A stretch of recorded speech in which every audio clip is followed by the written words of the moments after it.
All right, thanks so much for joining me today. This is Laura with Jot and Tittle Typewriters. Glad to have you.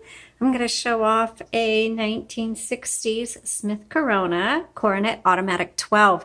This is not the original color. We've actually painted this in a chalk paint. So this is going to be awesome for your creative kids because they can write and draw on there and you can erase it and let them just be themselves. What kid doesn't want to draw and paint on something other than a piece of paper?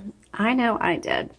Okay, so, and instead of a piano, maybe a chalk paint on a typewriter would be better. Just saying, not that I know anybody who did anything like that. Okay. So this is an all-electric, which means you need to plug it into the wall. It does not have batteries or chargers or anything like that. It does need to be plugged into an outlet. It is considered a portable electric, so it comes with a case with a handle, but it is a little heavy, so it's not something that you just want to carry in your car and take it on the trail with you. I mean, certainly you could probably take it to a coffee shop if you're going to be there for a few hours, or if you're meeting up with other typers, then definitely it's doable. But otherwise, really, it's meant to stay at home. So I could see this in a schoolroom or an office or even a college dorm. Okay, so right here is your carriage. This has a 12-inch carriage, which is good for crafters as well. If you've listened to my videos, you know why. You can put larger paper. You can put it in landscape, portrait, or if you have like 11 by 14 paper or something like that, you can use it on here. So to set your margins, you just press and drag. And yes, you need to set your margins. We don't think about it because we're so used to computers. Your paper guide is over here to the left, and this just helps you keep your paper straight and consistent if it's a multiple page project. It's just kind of handy to use. Your paper holder, and that just keeps your paper from flopping over. So I do like to use it, but it's there if you want to use it or not. Now, to move this carriage, which sometimes you do, I mean, obviously it moves when you're typing, but sometimes you need to adjust it. And to do that, you pull it. There's a handle here on the right and on the left. You just pull that in while holding the carriage, and then you can go back and forth. The carriage will move as far as you have it set on your margins. On the right side, you have your paper release, and I don't know if you can see, but that releases the tension down here on your paper, and that's just so you can adjust it if it's crooked. On the left side, this is your line selector, because when you hit the power return button, there's no return handle on this one, it's power return. It's going to advance either 1, 2, or 3 lines depending on how you have that set. Now I'm going to open up the top here, and you're going to see the ribbon spools. This is so important, so please listen up. We've put in a new ribbon spool for you. It's 2 colors. When you do change it out, black on top, red on bottom, you shouldn't need to change this out for quite a while. Even though the ribbon is short, there's a lot of ink on there. So what happens is when you get to the end of the spool, you need to reverse the direction. Now, some typewriters will auto reverse, but I have yet to really encounter one where it actually does that. So you need to keep an eye on your typewriter. So if it starts like an electric, sometimes when it gets to the end of the spool, it will lock up on you. And you might think, oh my gosh, my typewriter's broken. No, it's not. You just need to reverse the direction. And you do that right here where it says rev. And you just slip that down or up, whichever way. And that should take care of your issues. Now, if it does keep typing, but your font's like really faint, and you just keep hammering away, you're eventually going to punch a hole in your ribbon, and you don't want to do that. So always be aware. The first rule of using a typewriter, be aware of your ribbon. Pay attention to how it feels when it types. So if it starts feeling tense, or it stops typing, or it just feels really stiff all of a sudden, or your font is faint, always stop and check your ribbon, because 9 times out of 10 people will think there's something wrong with the typewriter. They'll call us, and it almost always is because their ribbon needs to be reversed. Okay, this is your tab. You set it with this side, clear it on this side, advance in the middle.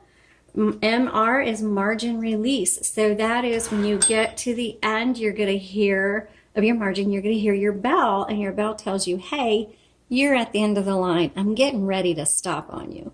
So at that point, you want to hit your return and go to the next line. Or if you're in the middle of a word, you try to finish up the word, and sometimes you can get that word finished and sometimes you can't, and so it'll stop on you. And in that case, you just hit margin release and then you can keep going. Right here is your color selector. Again, your ribbon reversal, your on-off switch, and this copy set is really just the tension setting for your type bars, and that will adjust how hard your type bars strike your paper, which determines how dark or light your font will be. Sometimes you can tell a difference with these settings, sometimes you can't. Just adjust it to your personal preference. Okay, let's go ahead and put a paper in here and let's do our typing demo. So to turn it on, just flip that up. I always like to give it about a good 10-15 seconds for the motor to really engage. Most of them engage right away, but it's always best to just let it run for a few seconds first. That's my personal opinion. All right, I just set that. You just set your paper right there. No need to press it down in there, and then turn your handle and it'll grab it right away. Make sure you pull this bar out and the paper will go underneath that bar. I bring it all the way up. Let me push this up. I bring the paper all the way up to see if it's even or not. And I don't know if you can tell, but it's a little crooked. So I'm gonna pull my paper release lever and just slightly adjust that. It's easy to over adjust on these. Get it as close as you can and then release it. Okay, and then I'm going to double check my margins. I like to make narrow margins for our typing demos. So I made my margins really narrow. Okay, let's go ahead and type. So this is a 1960s. Coronet Automatic 12.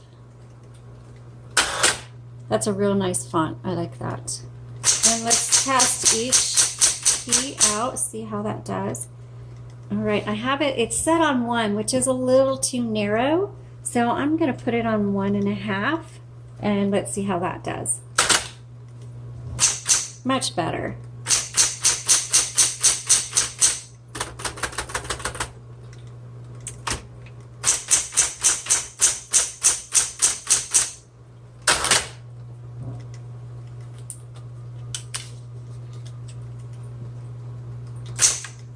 Oops.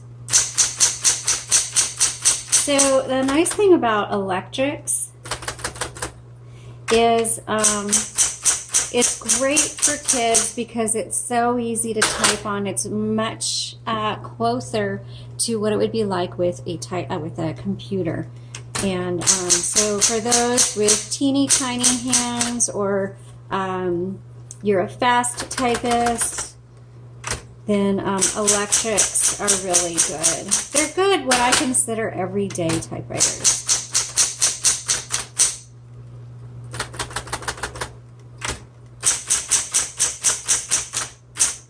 I'm going to set this on 1 again and see what happens. Oh, so this must have just gotten caught up there. So 1, I like the single spacing, but anyway, you can take a look at this when I take a photo and see the difference between 1 and 1.5. Oops, I forgot this bit. Let me start over.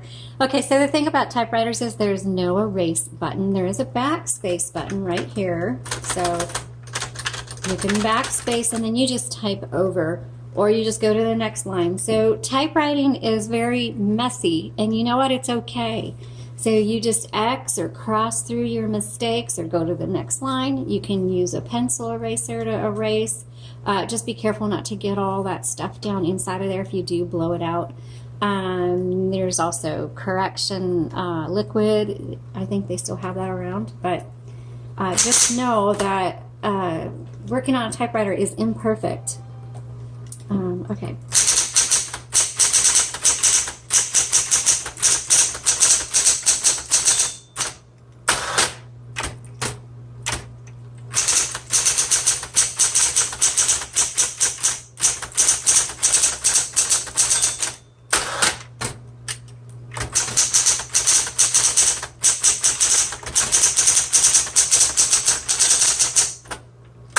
I don't know if you can hear the bell dinging, and that's why I hit the return handle.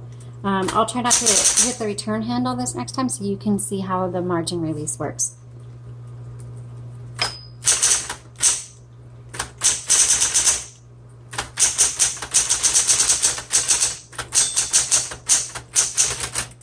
Okay, so now I'm at the margin. It's stopping. It's not going to move forward. So you hit margin release and finish.